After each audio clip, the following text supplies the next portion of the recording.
Assalamualaikum warahmatullahi wabarakatuh. Jadi kami dari kelompok 4 ingin menjelaskan memori. Sebelumnya kami akan memperkenalkan nama kelompok kami. Saya sendiri Abdullah Paujan Rizkumloh, Age Surya Genunto, Salpandi Rahmat, Muhammad Ilyas Setiawan, Muhammad Mirza Aliani, dan Ropik Mauludin. Langsung saja, yang pertama latar belakang atau yang pertama langsung dijelaskan oleh Age.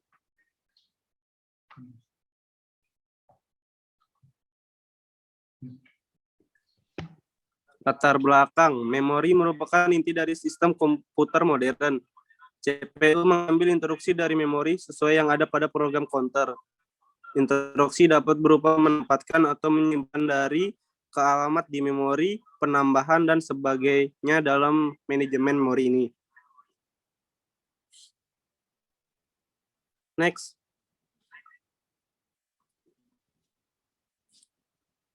Memori. Memori adalah bagian dari komputer tempat program-program dan data-data disimpan. Istilah store atau storage untuk memori, meskipun kata storage sering digunakan untuk menunjuk ke media penyimpanan seperti hard disk, flash disk, atau SSD. Tempat informasi dibaca dan ditulis, aneka ragam jenis, teknologi, organisasi, untuk kerja dan harganya. Oke, untuk selanjutnya saya serahkan kepada teman saya, Ropik Maulidin.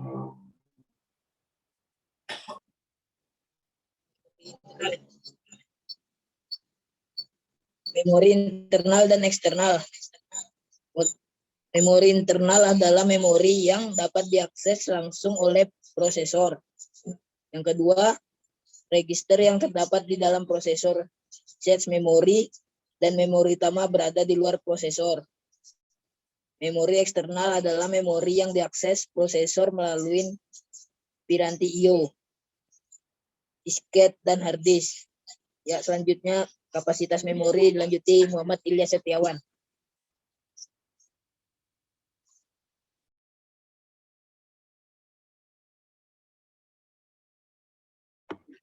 Ya, kapasitas memori. Kapasitas memori internal maupun eksternal biasanya dinyatakan dalam bentuk byte atau 1 byte sama dengan 8 bit atau word.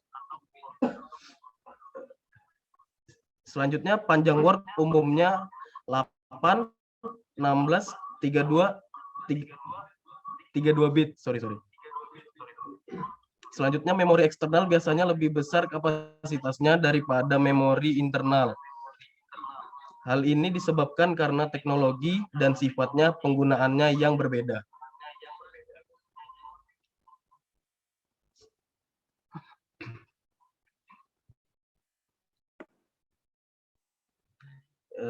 Selanjutnya ini dilanjutkan oleh teman saya, Salpandi Rahmat.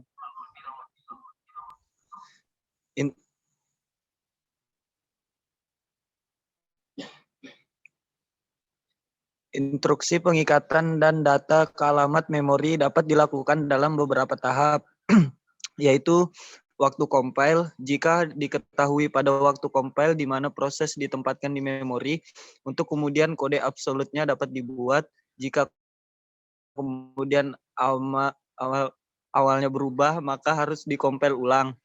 Waktu penempatan, jika tidak diketahui di mana proses ditempatkan di memori, maka kompilator harus membuat kode yang dapat dialokasikan dalam kasus pengikatan. Akan ditunda sampai waktu penempatan.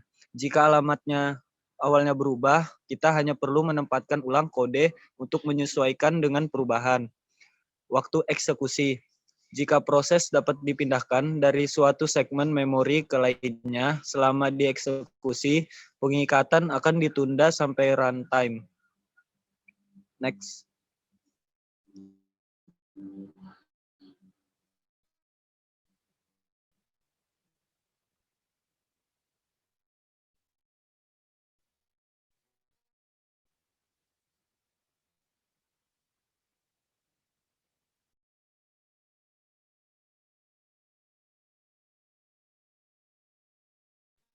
Fragmentasi luar mempunyai kriteria antara lain.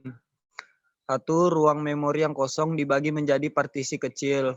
Dua, ada cukup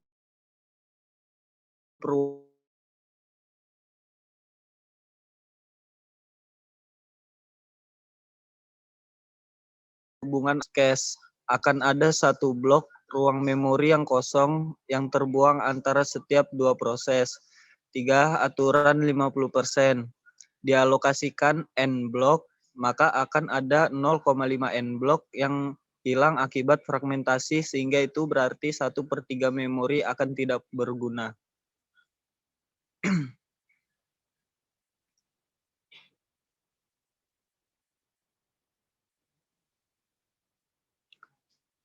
Next, kesimpulan akan dijelaskan. Kesimpulan atau penutup, memori adalah istilah generik bagi tempat penyimpanan data dalam komputer. Memori biasanya disebut sebagai RAM, singkatan dari Random Access Memory. Memori berfungsi sebagai tempat penyimpanan data sementara. Memori bekerja dengan menyimpan dan menyuplai data-data penting yang dibutuhkan prosesor dengan cepat untuk diolah menjadi informasi. Next. Cukup sekian, terima kasih. Sekian penyampaian dari kelompok kami. Kurang lebihnya kami mohon maaf. Assalamualaikum warahmatullahi wabarakatuh. Waalaikumsalam warahmatullahi wabarakatuh.